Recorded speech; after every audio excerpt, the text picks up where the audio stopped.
let's have a conversation. Good afternoon. Welcome. You're part of a world record crowd for the Academic Staff Association anyway. We're going to have, the next one's going to be in parking. So. But thank you. I want to acknowledge that we're on Noongar land, and the University of WA acknowledges that the Noongar people are the spiritual custodians of the land. And also want to say that everyone's welcome. The email that went out, the invitation I sent out, referred to academic staff. That's because I originally intended it to be on the academic staff email, the staff association email. And I'm hopeful after this event many of you will join that. But of course this is an event for all members of the UWA, all staff within UWA, so you're all very welcome. And I'm sorry that we couldn't fit more in, but this is the only venue that was available at the time. I won't say much more about the event because I'll let the Vice-Chancellor, whom I thank for coming, and my boss, Phil Dolan, the Dean of the Business School, and Paul Flathour, who's the Director of the Centre for Social Impact. They'll be taking questions. The Vice-Chancellor will start off with a short talk, I guess, for about 2 minutes. And now, about the talks, the event's going to be recorded. There are many different views on this, many different people are approaching it from many different angles.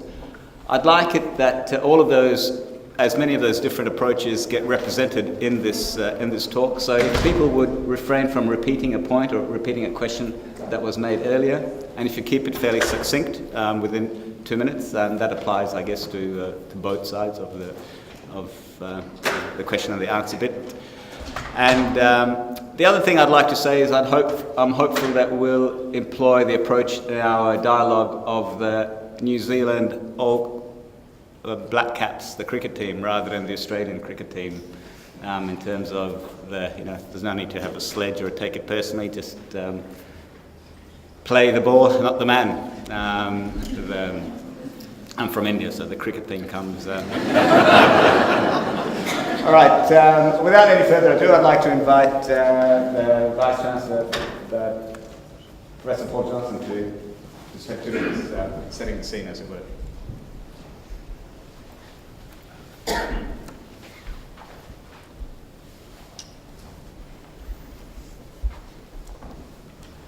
Thanks very much, Ray. So this is the first over of the game. Thanks to everyone for coming along. Let me just say, I gather there that because the room is full, some people can't get in. So if we need to have another event like this so that others can come along, listen, express their views, then we'll need to set that up. But we're constrained by health and safety issues just at present. So thank you for coming along. I understand that the creation of the Australia Consensus Centre here at UWA, the receipt of $4 million of government funding, the appointment of Bjorn Lomborg to an adjunct position has raised a lot of concern, a lot of interest, and I'm here really to, I suppose, hear what some of those concerns are, but also to express to you let you know what the process has been, and also I hope we can have a good discussion to maybe to refine and understand exactly what the key issues are for the university, the academic community, and broader society.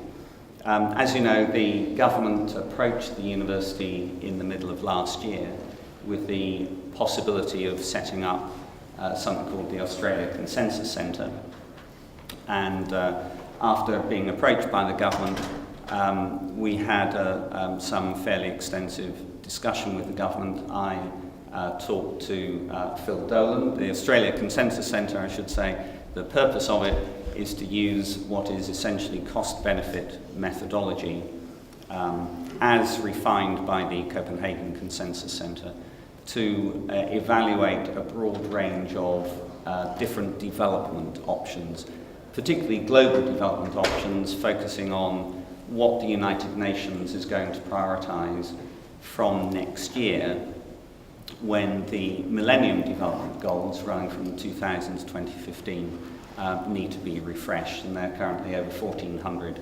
ideas or proposals that the UN has received. and those 1,400 proposals have to be reduced down to a tractable number of global development goals. Now that's ultimately a political process, of course, and a negotiation process, but one way of trying to narrow down from 1,400 to maybe 20 or 25 development goals is to look at what the impact of devoting resources to one goal rather than another is likely to be in terms of the broader development aspirations that the United Nations has. So that's largely an economic process of working out what the return on investment is for these different approaches. That's a methodology that the Copenhagen Consensus Centre has developed. Paul Flatto would be much better placed to explain that methodology, how it works and how it's being used than would I. So we were approached by the government, would be interested in setting up the centre, had quite a lot of discussion, much of it through the business. It was clear this was an economic centre if it was going to be established, located in the business school, and Phil and Paul have been involved in a good deal of that discussion, trying to revise it. The methodology is taken from the Copenhagen Consensus Centre, though I should say cost-benefit analysis has been around and widely used for over 50 years by most governments. Bjorn Lomborg, who is the chair of the Copenhagen Consensus Centre, is to be appointed as an adjunct professor here at UWA. As many of you would know, we have over 1,000 adjunct professors. These are not non-remunerated positions. These are people who, because of whatever else they're doing in their professional lives, can contribute to the life of the university. Bjorn Lomborg actually has already done that. He was here about a month ago, I can't remember exactly when, gave a public lecture here in the business school. Well, not here, in the Westfarmers lecture theatre. I wasn't present at the time, but I gather it was a full house. So I think some people who are here were at that lecture, so may be able to comment on what he said and how he said it. But that's the genesis of this. The centre itself, the government has provided $4 million of funding. The centre will have a director who will be appointed, will be a full-time member of staff, and will report through to the Dean of the Business School and a small staff. Much of the work of the centre will be undertaken by economists in Australia and around the world, but also other public policy experts, epidemiologists and the like, who have particular expertise in some of the development areas that are being studied, communicable diseases, infant and maternal health and issues like that. So that's briefly the genesis of the centre. Maybe I'll just stop there. Thank you. So I've had a couple of people ask questions, and I'll call on Sarah. If you could speak loudly, please, because so we can ensure that the recording is clear. Sarah Dunlop, School of Animal Biology, and thank you to the Academic Staff Association for allowing this forum. I think it's true to say that national and international attention on the Consensus Centre and Dr. Lomborg's appointment has been intense, and I've received significant email traffic in support of the School of Animal Biology's stand on this issue, including one from Professor Lord May of Oxford, OMACFRS. This is a very distinguished scientist who was Chief Scientific Advisor to the UK government and also President of the Royal Society up until 2005. Held appointments at Sydney, Harvard, Princeton, and now Oxford, and has in fact visited this university. And my email to David Harrison had been forwarded to him by none other than Professor Paul Ehrlich, who wrote The Population Bomb, who's also a highly influential and eminent scientist.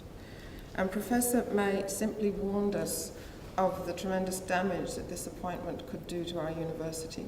And he urges us not to lose sight of the fact that the Danish Committee on Scientific Dishonesty made a very clear and emphatic statement that they found when they found Dr. Lomborg's book to be scientifically dishonest through misrepresentation of scientific facts. This is outlined in my email.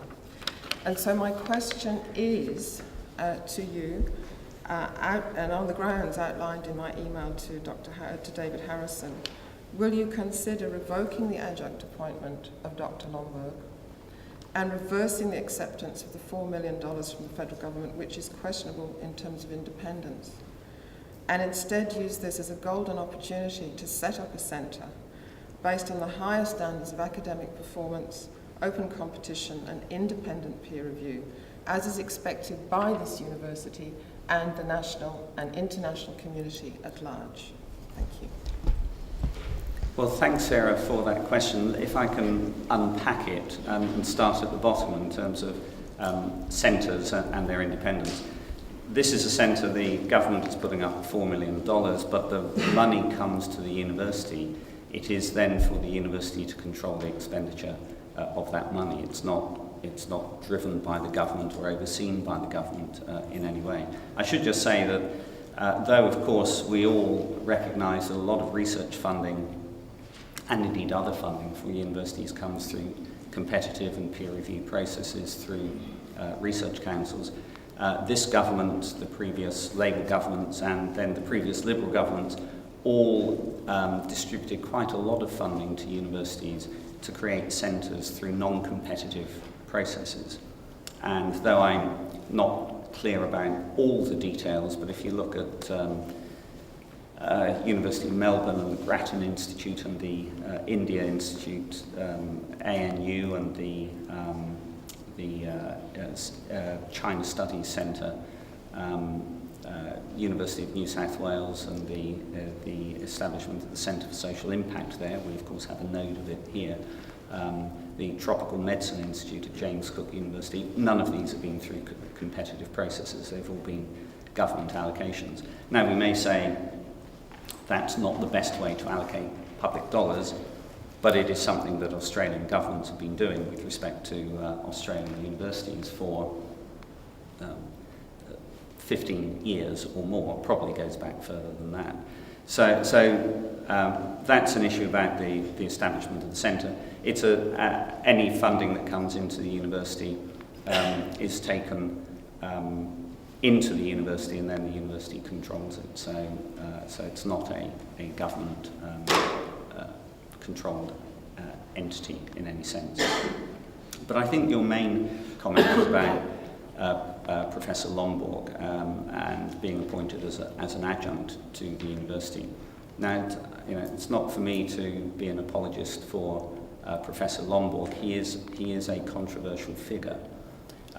He was censured by the Danish committee, and anyone can go online and look at the report of that committee.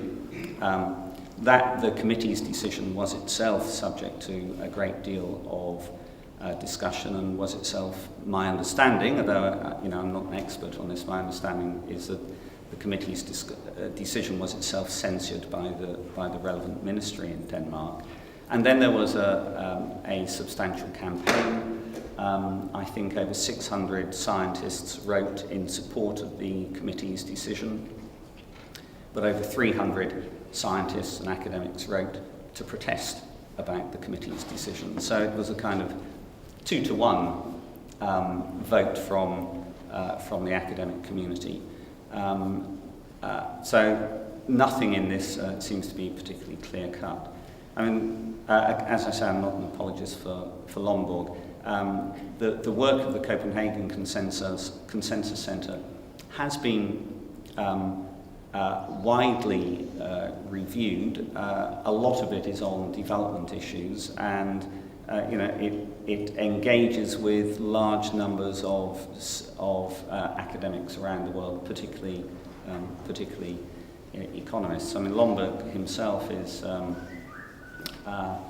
has a publication record which is quite interesting for an adjunct. I mean, most of our adjuncts, of course, don't have an academic background and contribute to the work of the university by bringing some of their other aspects of their lives. They may be active in business or government or in other areas to contribute to the life of the university. Lomborg has, I think, one authored book and about certainly over half a dozen edited books published by Cambridge University Press. I mean, he's not, he is not an insignificant figure in terms of his both contribution to public discourse, but also the way in which he has used and refined techniques of cost-benefit analysis. So I think we need to work out what is it that we don't, what is it that is not liked about Lomborg? Is it the person? Is it the methodology? Is it the questions asked? Is it the answers produced? I think if we could get some clarity around that, it would be quite useful. My own view is that within an academic community, because we don't like someone doesn't mean we shouldn't listen to them, or indeed possibly even support them. They may not be a likeable person, but they may be doing very good academic work. They may be very likeable and doing good academic work. I personally don't think that's particularly germane, as long as they conform with the standards of the institution. In terms of the questions they ask, well, I think we should always be open to good questions asked well. Indeed, the very purpose of a university is to engage with the difficult things in life. If we engage with only the easy things in life, we'd be giving up our license to operate. The easy things in life don't require large investments, lots of clever people brought together to focus on them. So we need to engage in the difficult questions. And those difficult questions may be scientific, many of them are, but some of them are distributional. We all know that we live in a society where we have very substantial desires, but limited resources. That's the nature of life, and finding methods to calibrate the way in which we respond to those choice opportunities, I think, is worthwhile, and that's largely what Lomborg does. But as I say, trying to work out what the issues are, is it the person, is it the methodology, is it the questions asked, is it the answers received, will be helpful. Thank you. My name is Andrzej Gwizdowski. I'm an early career researcher and teacher. Maybe can I stand next to you? Yeah. All right. Thank you first, and ask how could you help me deal with my sense of confusion and shame. And that comes to three questions of academic freedom, integrity, and the reputation of this institution. But thank you. I remember the speech you gave and some publications in our local news when you were supporting free trade at this university, free trade products like coffee and sugar. And I remember that particularly because I was teaching class on sustainability and sustainable development to our engineering students. And you were a great inspiration for us. I honestly thought that we have finally a leader who can see the future, who has balls and can make bold statements and inspire us. And you are, I think, you were an inspiration to me. But what's happening most recently distorted that, and I have these three questions about academic freedom. What is happening, I could compare to what has been happening or was happening in the Islamic Republic of Iran, where the regime removed scholars who were producing inconvenient research and replaced them with those that were producing research that aligns with the regime's political agenda. If we take this example in the context of what's happening in Australia with Mr. Abbott shutting down the Climate Commission, and then replacing it with a news center that produces research that is probably aligned with what Mr. Abbott believes in, that is pretty much the case of shutting down our academic freedom.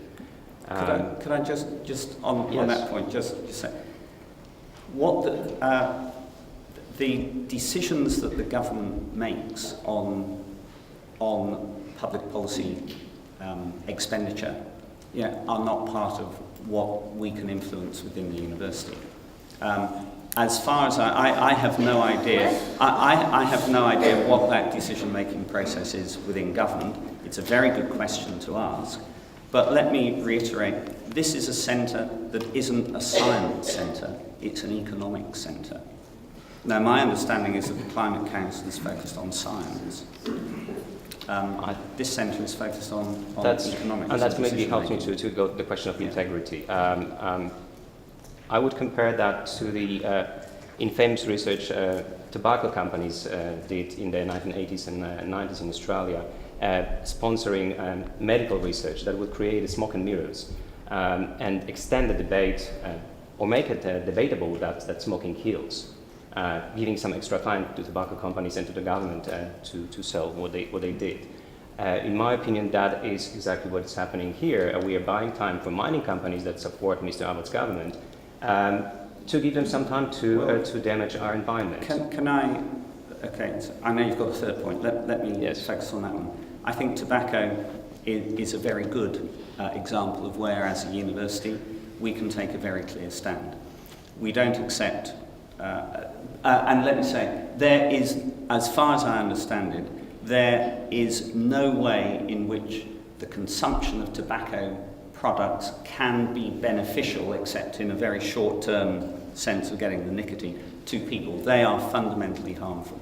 So as a university, we don't invest in tobacco companies, we don't accept research funding from tobacco companies, and we don't allow the consumption of tobacco products on campus. This is a smoke-free zone.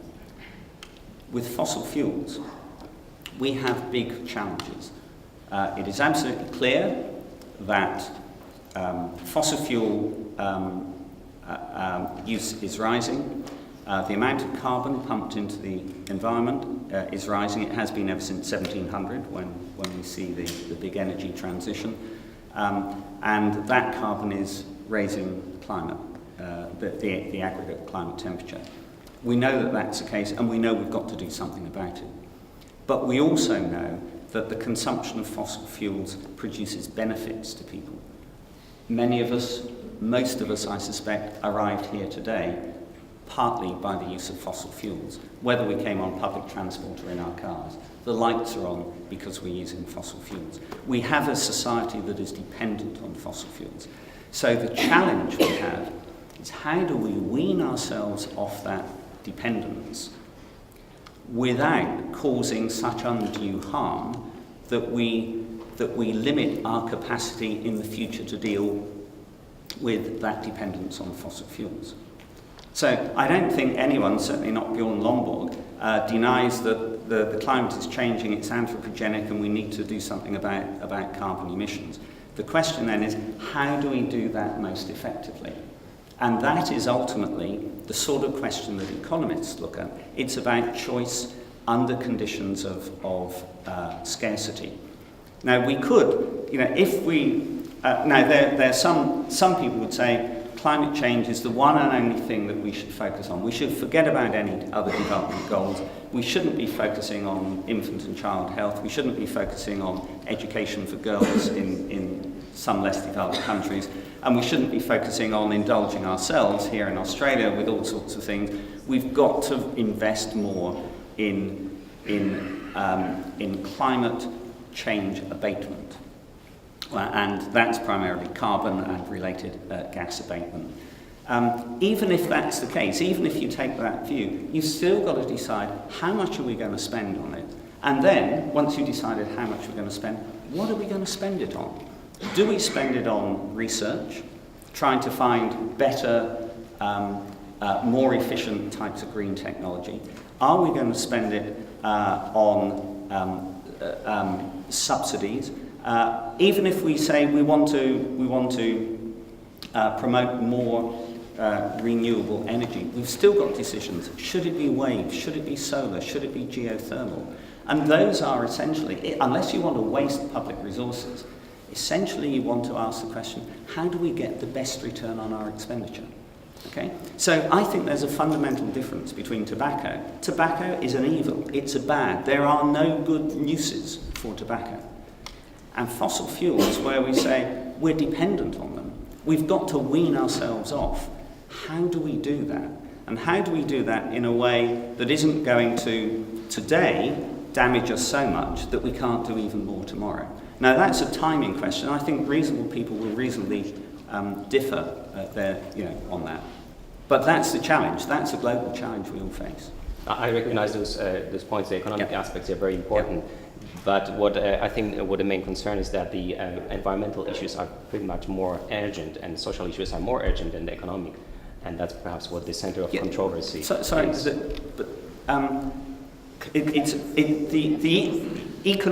not that economic issues are urgent. These are social and political issues. The economics is just, we've got to make some choices. And do we make choices on the basis of more evidence and that we can look at, or less evidence, and then how do we structure and arrange that evidence? I mean, that's the challenge. It's a challenge that all societies face. Thank you. I'm glad I could hear from you. Just to wrap it up, reputation. In your opening statements when you came here a few years ago, you were talking about the reputation of this university and bringing it to international standards. Our students, the academic community, my colleagues, are exactly concerned that this is damaging our reputation. Local, national, international media are talking about it. Are you not concerned about it? Are you willing to accept $4 million the price of our reputation? Yeah, I am concerned about that. I'm particularly concerned about the fact that there is, I have to say, in many discussions around any issue to do with climate change, there is certainly passion, and there is sometimes hysteria. This university has been subject to some of that hysteria. Indeed, one member of academic staff in particular, who has in the past received consistent, sustained and vicious critiques and attacks, personal as well as it were, about his academic standing, from groups, well-organised groups of climate change denialists. They are extreme, they are irrational, they are ill-considered, but they are very, very vicious. And I and others in the Faculty of Science and the Deputy Vice-Chancellor of Research have worked consistently to defend that person's, first of all, to defend his right to undertake the research, and some of it's been published in leading journals, and some of it's on web publications, and then to curtail the abusive attacks that have come on that person, ultimately by responding to these complainants. And I have said I regard their approach as vexatious, and we won't get into any further correspondence with them. They then put that on the web, and a whole load of emails come in. So I'm aware of what happens, and I have to say I have received quite a lot of that, not this year, but last year and the year before, from climate change denialists.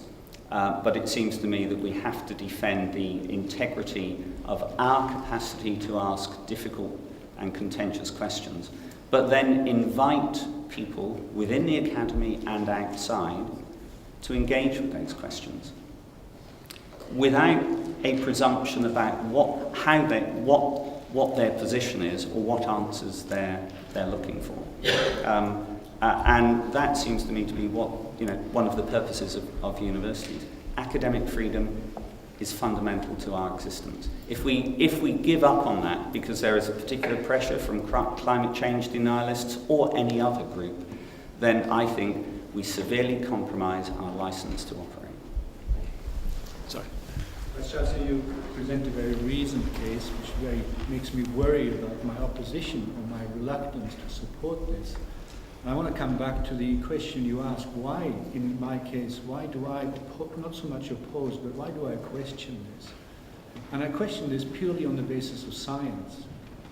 I look at his book in 2007, entitled Cool It, in which he presents a case, or he questions this whole business of the importance of climate change and reduces it to arguments of penguins, polar bears, and other things which are really quite peripheral to the whole argument. He draws on very popular press, beats these topics up no end, then at the end of his book presents a huge number of references, academic, scientific references, which seem to have no bearing with what's in the actual text.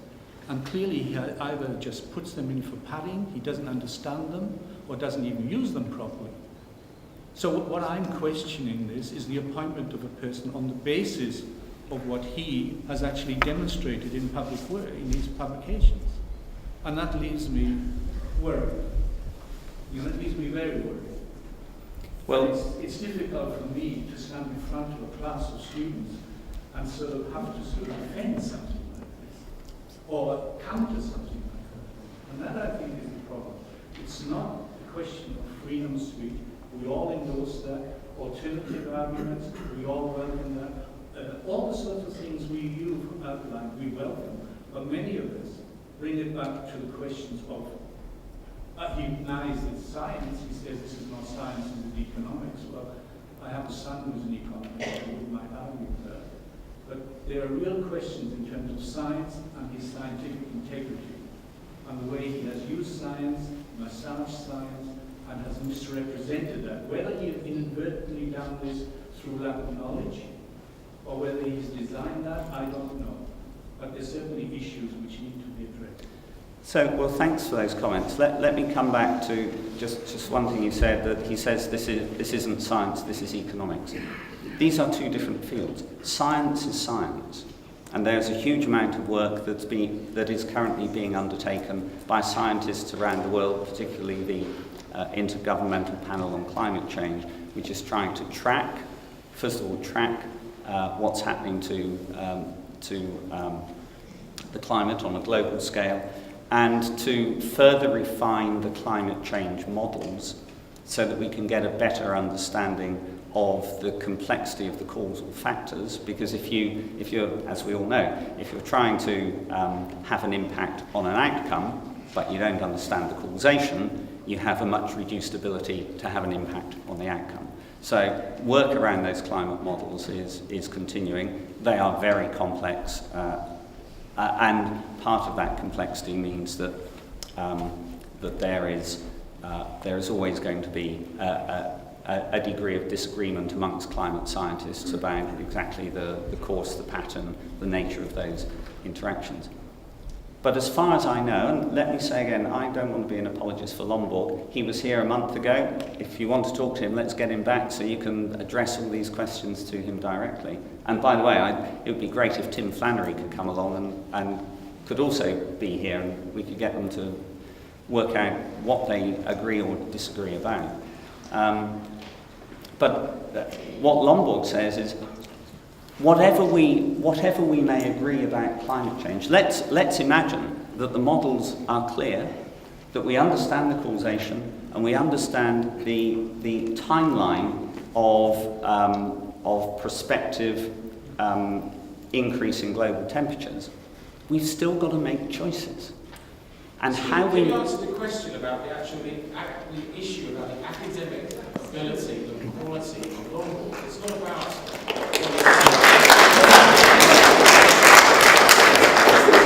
somebody that UWA thinks is a respected academic, that all universities will go, he's exactly the sort of person that a high quality university that wants to be high ranked in the world should have, or is he a low quality academic that any poor quality university would be much better off there? That really is, to me, the real crucial issue here.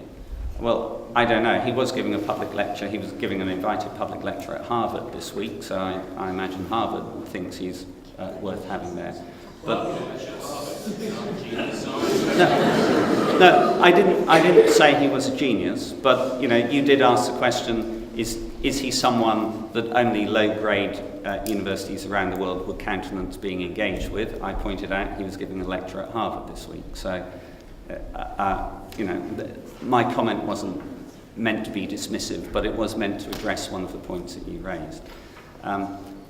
He is not being appointed as an academic. He's appointed as an adjunct, but he does have a substantial record of research organisation. He works with large numbers of highly credentialed economists, epidemiologists, and others, and they address a whole range of complex issues, which are essentially public choice issues about how to allocate resources to best effect, or at least to provide guidance about how to allocate resources to best effect, because ultimately those decisions are always going to be decisions that are taken by governments because they are public investment issues. But he is a controversialist, but he asks interesting and difficult questions. There is a methodology around cost-benefit analysis that provides a rank order on the basis of return on investment. But it may still be the case that in society in general, we say, even though the return on investment for this is less than the return on investment for that, we want to put more of our collective resources into that because we feel that is going to be more important. So, ultimately, public investment isn't just about cost-benefit analysis. It's about a whole range of other and political issues. And I mean, if you want more on Lomborg's approach and the methodology of the Copenhagen Consensus Centre, Paul would be a better person to speak than me. That's my question from Stuart. Yes, I'd like to move on to a different point. As we're hearing here, Lomborg's a controversial fellow. Generally, the consensus seems to be that amongst academics have a lot of misgivings about him, whereas he gets a lot of support from people like the Koch brothers of supporting him through his trusts in the US. He's got support from this government, from Tony Abbott personally. Has the university done a proper reputational risk assessment? Because you're going to raise in favour of this government, for example. I'm sure Tony Abbott loves the fact we're taking it on. And you're at the same time alienating a large body of academic, and as Sarah's pointed out, some very eminent academics on the other side. So has a proper risk assessment been made? One, has it been presented to Senate? And I know it hasn't been presented to academic boards. So when this $4 million, which is a large sum even for UWA, has it gone through the proper procedures of reputational risk assessment, a business plan, and has that been presented to Senate, and will it be presented to academic board? It hasn't been presented to Senate because Senate deals with those sort of governance issues, not operational issues of the university. It hasn't been presented to academic board. It has been very extensively discussed with the business school, within the business school. I don't know if it would be appropriate. It's not been discussed within the business school. Well, maybe it's appropriate for either Phil. I don't know what happens in the business school, but maybe Phil or Paul could. Just Phil, before we move on, surely Senate does look at reputational risks. Senate is supposed to oversee what you do, and what the university does. It has an oversight role. Yeah. So how can it take an oversight if it hasn't been presented with a business case or reputational risk case? Because I know, having been on Senate and on the audit committee before staff were removed from it, that risk was a very important thing. Yeah. You have a risk assessment every year presented to Senate of what the major risks to the university are and not. Yes, and we have that, and we have certainly looked at risk associated with this centre as we would with all centres. I have to say I have been surprised by the degree of what I would call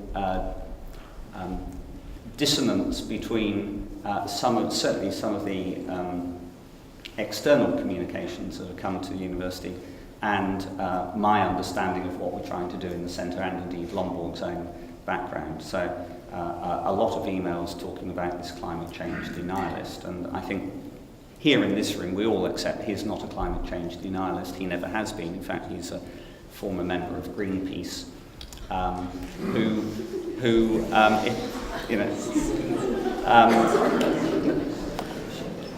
sorry, but he is a former member of Greenpeace. I'm not. He is. Who began to ask questions about the economic effectiveness of many different policy responses. But look, there's a specific question about business school, and either Phil or Paul, I think, ought to. Phil, Paul, what are you going?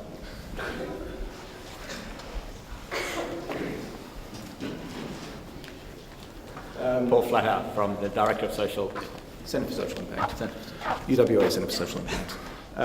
So I just want to address a number of points. I think there's a couple that have arisen that relate to me. First of all, I'd like to talk about what is the relationship between the Australia Consensus Centre and Centre for Social Impact. I want to address the question of the methodology and the role of Lomborg directly, and issues of risk and consultation within the business school. So to one of those questions, the question of the relationship between this centre and the Centre for Social Impact. The origins of this are that, as Paul mentioned, this was something that came to the university from outside. It had apparently, it seems, been long discussed outside. So it was something that came to the university. And the Centre for Social Impact was mentioned as a possible location. Now, why might the Centre for Social Impact be mentioned, and why am I here standing in front of you now? The reason is that Paul certainly has been looking at the kind of work that we've been doing in the centre. So we've been looking at questions around, recently, homelessness. In the past, I've looked at questions around youth justice and the like.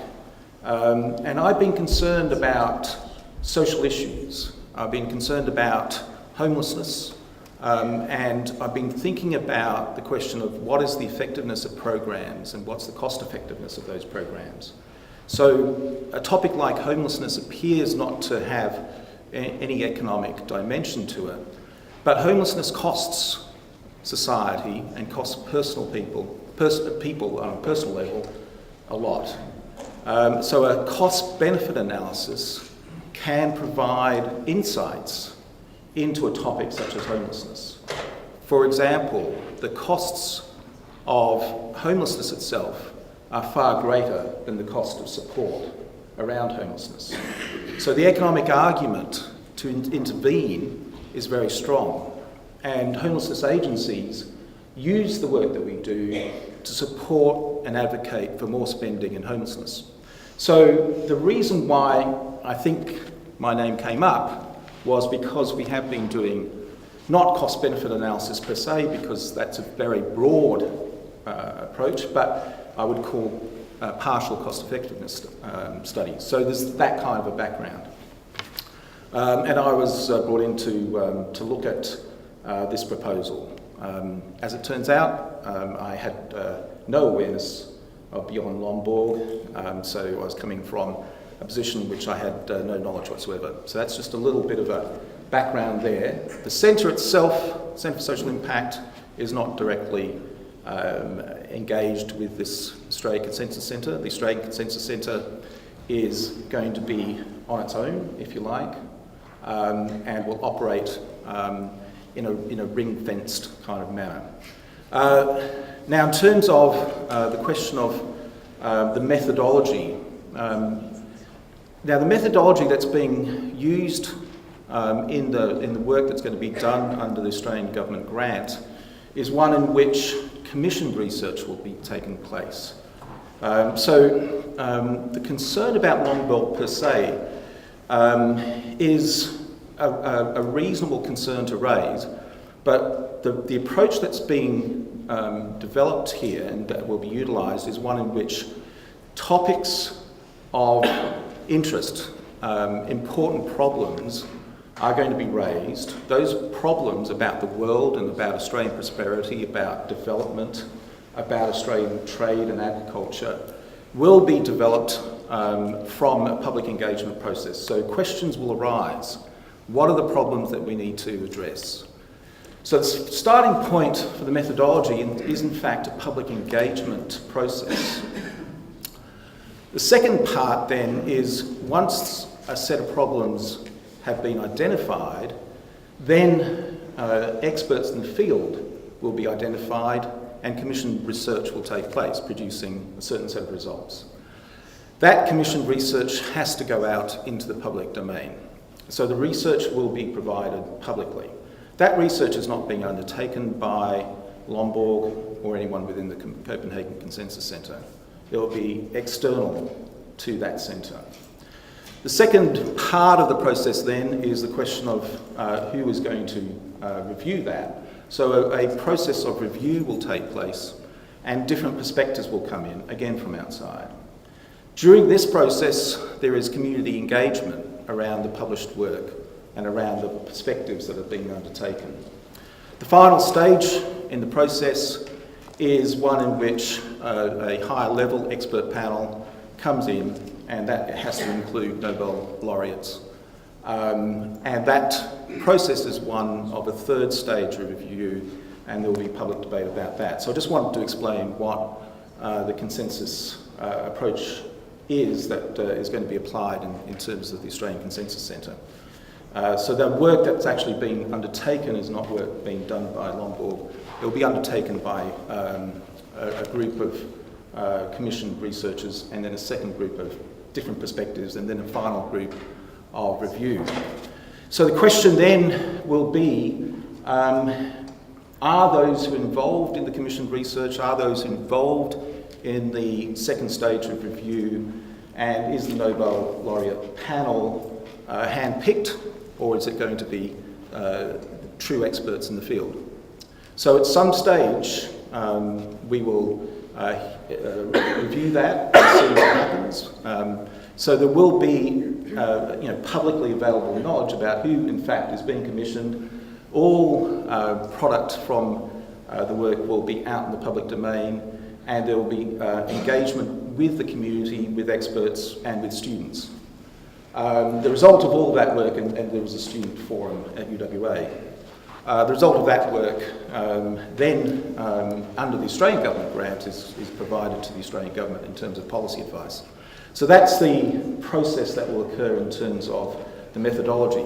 So the question about the methodology then is not about Lomborg yet, I'm just about to finish, about Lomborg per se, but will those who engage in the research have credibility? The final point about consultation in the business school and the question of risks. The proposal was put to the senior leadership group, and there was obviously a lot of confidential material that was going through here. In my view, the way that this process occurred is a sort of process that a little bit above what one does when you're looking at getting research money. You tend to do it by yourself. In this case, there was an element of engagement with the senior leadership group, but there's no question that the level of engagement with the business school generally was inadequate.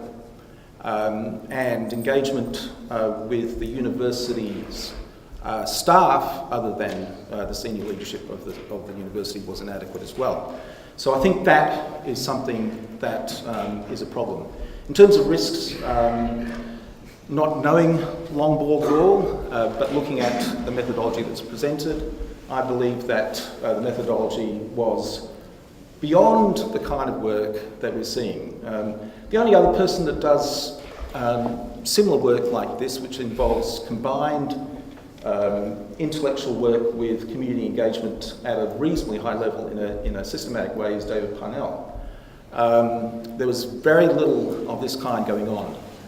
The final thing, I just want to address quickly the question of risk, if I could. I think there are more, I think there are more questions. Maybe we can ask the things. The 2004 panel, the laureates, the economic laureates were there. Not one of them was an expert in climate economics, and of the males, the youngest guy was born in 1926. There was a woman who was a bit younger. About this. At no stage have any of the proposals brought up the question of climate change. So the topics that are being addressed. Talking about the methodology. Yeah, but I'm just saying that in this case. Yeah. Can I hear a new voice and preferably a new question? Jamie? This is really for Paul.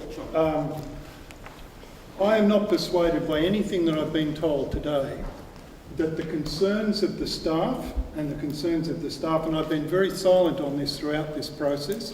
I've had a lot of attempts from media to actually consult. I've been listening to the staff and I've been waiting for an explanation.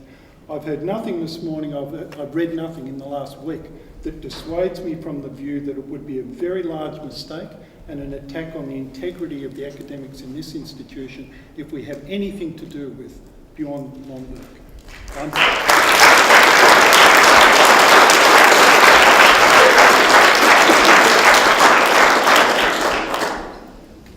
The comment that was made that lack of consultation has occurred, I hear you. Lack of consultation, as I understand it, within the business school. Gross lack of consultation within the university community. Now, what I would ask, and I charge you with the responsibility for doing this, is given that consultation has occurred now, and it's occurred with the students, and it's occurred with the staff of the institution, and as I understand, we're getting lots of feedback from graduates of the institution.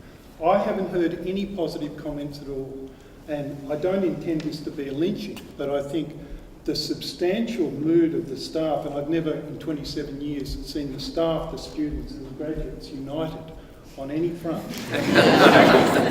apart from perhaps for parking. But I don't want to belittle this comment. I think I'm hearing people say, we don't want anything to do with this person. Now, we can have another group of forums, and I suppose I should get to a question. We could have another group of forums explaining the methodology, explaining where the $4 million came from, explaining why none of the universities on the East Coast took up the opportunity if they were offered the opportunity, why suddenly we're being visited with this largesse, whether we could get the money without the person. But most of the comments that I'm hearing are directly focused at the credibility of an academic that we will have as an associate. And I, for one, don't want that association. And more importantly, I worry about the integrity and the good name of this institution of being associated with that person. Now, I've never had staff come to me and say, this particular person in arts or in economics or in psychology, we shouldn't be associated with these people. But overwhelmingly, they're doing this. So my question to you, Paul, is can we get out of this?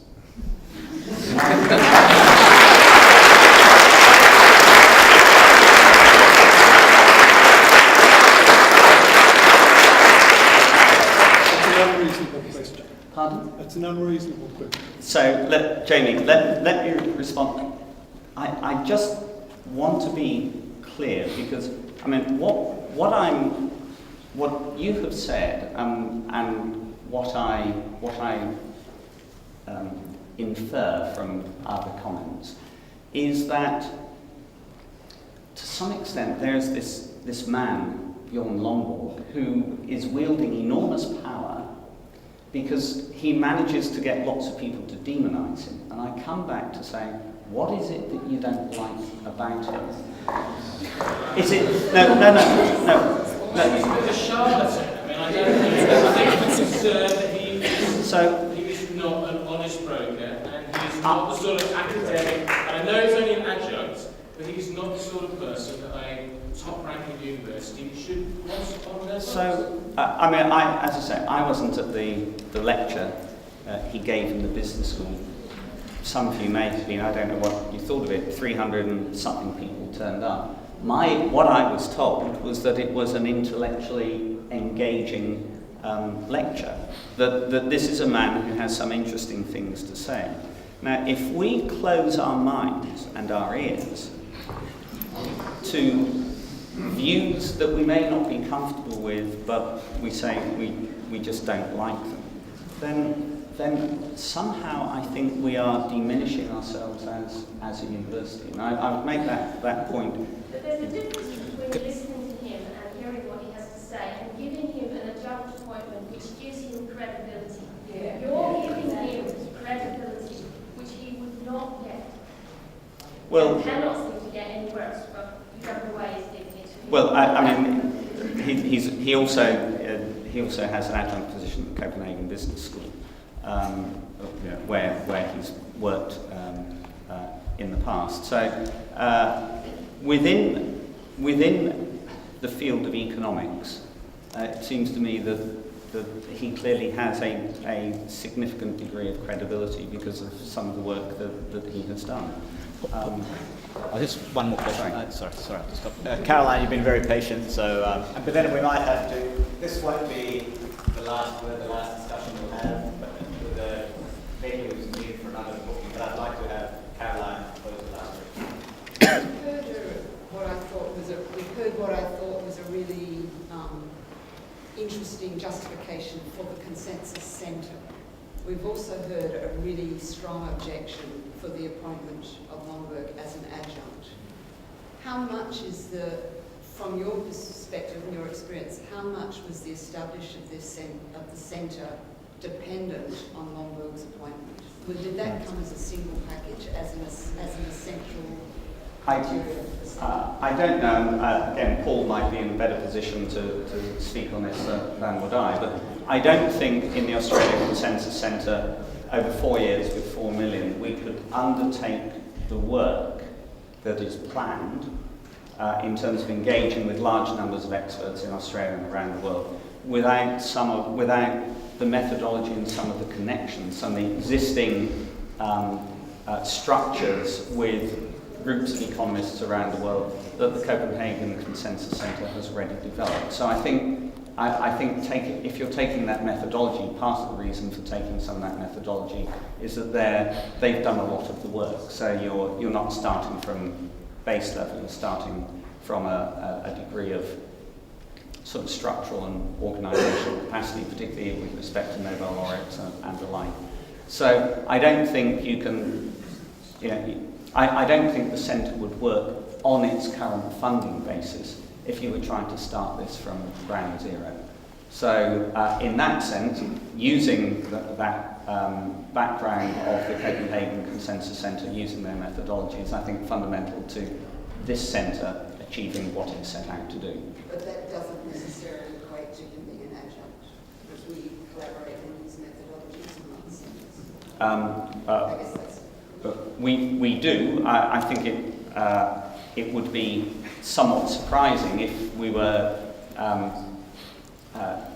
working with the Copenhagen Consensus methodology, but we don't want any connection with one of the key people, not the only person, but one of the key people who has developed it. But that's my view. Would the Copenhagen Consensus Centre be accepting of that? I don't know. Haven't been in touch with them about that. Can I think I'll close it for now. We'll have almost certainly further discussion on this topic in a further forum, so thank you, Paul. And I'd like you to join me now in thanking Paul for coming up, facing up to the barrage of questions. And,